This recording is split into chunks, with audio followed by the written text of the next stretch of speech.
सुनाओ मोरे सखिया स्वागत में गाली सुना। छोरा सब हंसे जे लफ्जू को बाप रे तोरो सब को बियाह करे के मन होयो ना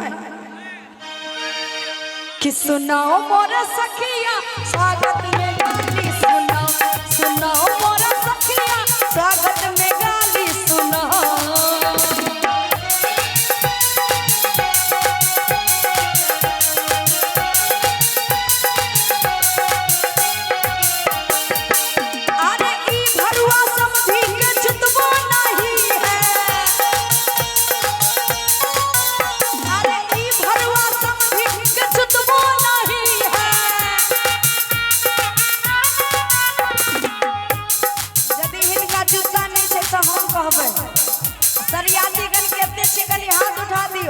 सब गोटी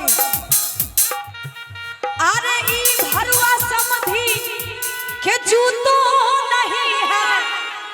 तो की कहवे से जाने छिए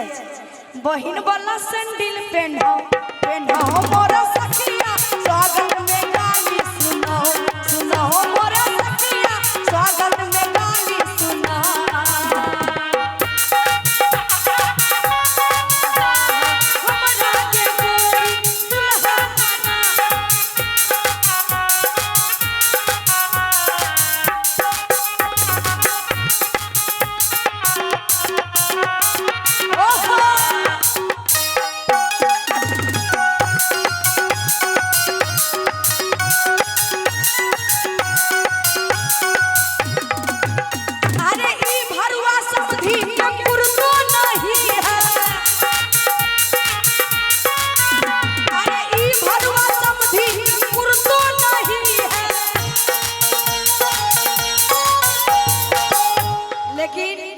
समधी जी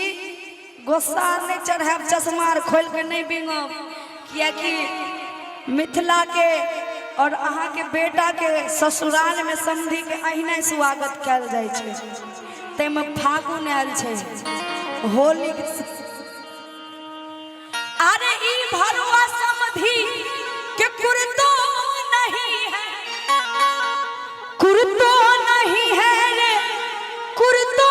नहीं है तो की कहबे जाने छे बहिन वाला साड़ी पहना।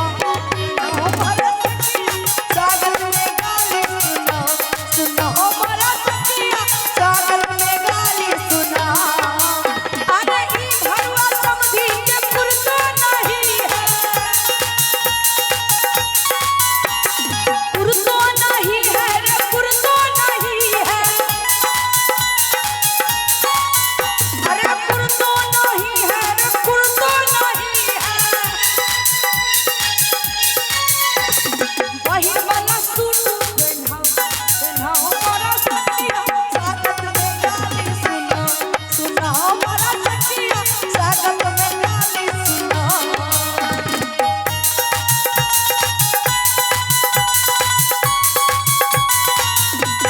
जिया हो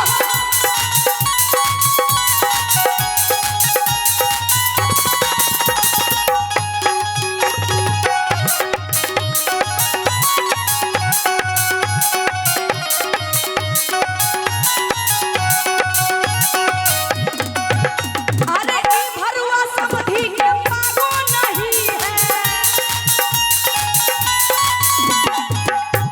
हमरा मिथिला के रीति रिवाज है कि पाग पहन के आवे के चाहिए समधी जी के, लेकिन अहाँ के साफ साफ पता चल रहा है कि हम पाग अहाँ पाग नहीं पहन के आयल छे की हो बड़ा गड़बड़ समधी जी।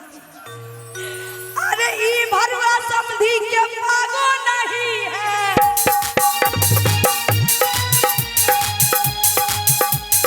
पागो नहीं है रे पागो नहीं है।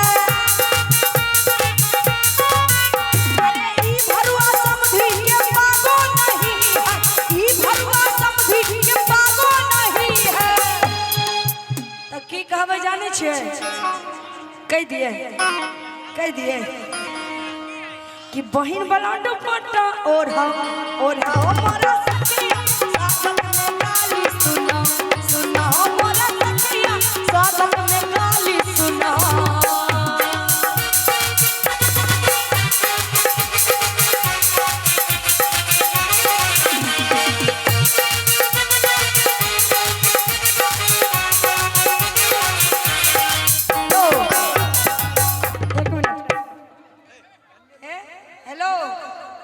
के बेलकिन कुटुम साहब समधी के साथ मतलब बूढ़ भेल जाय छै नाक लगल जाय छै कि चाइल छो छो छो नर सनक अरे मुंह लाग सुथाना गे मम्मी भोग समधी हमरा लगन नहीं है हमरा लगन नहीं है समधिनिया से ले कहबे कि चाइल छो छो छो नर सनक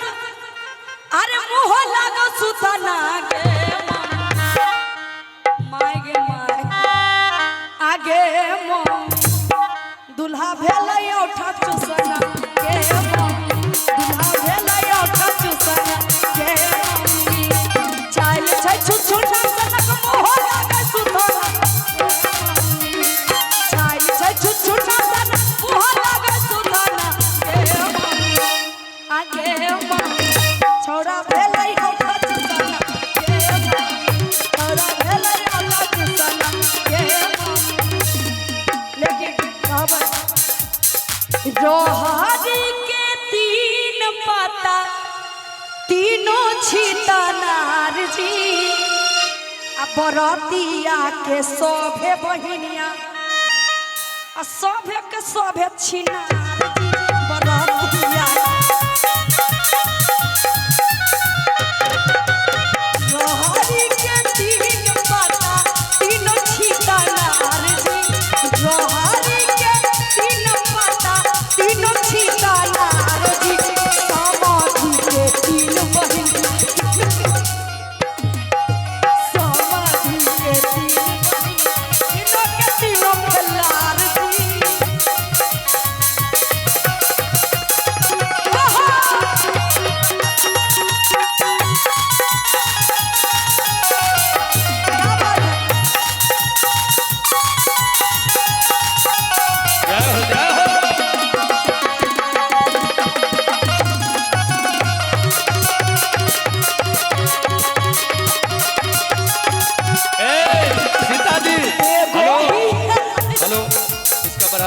सीता जी सुनियो ने जवानी चढ़ल पूरा दुल्हिन सरकार के बड़का भैया राजेश कुमार यादव जी दुल्हिन सरकार के बड़का भैया राजेश कुमार यादव जी के तरफ से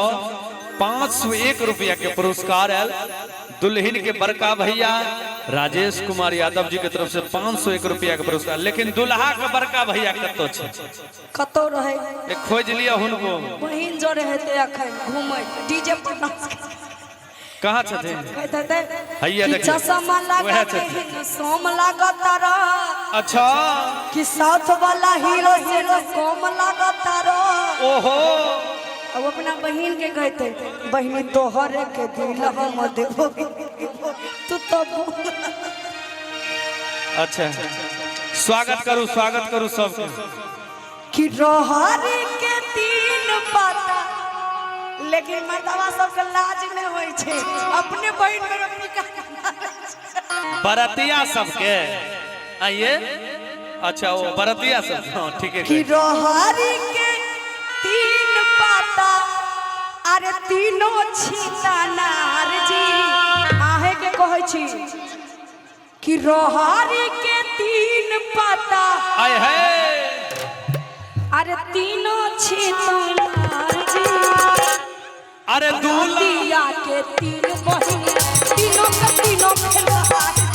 बरातिया तीन बहिनिया तीनों के तीनों खिलाड़ जी बरातिया के तीन बहिनिया आओ कनी लग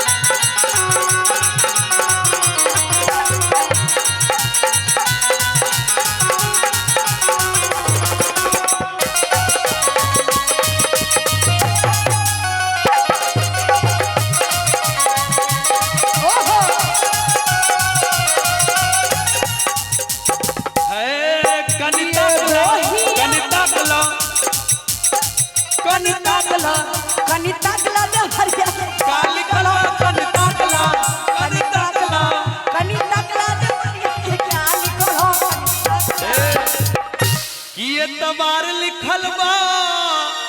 अरे सोमवार लिखल ह एकरा बहिनी की रजिस्टर में काका लिखल ह कनिता बराती के बहिनी के देखो भातार लिखल हो कनिता कला बरतिया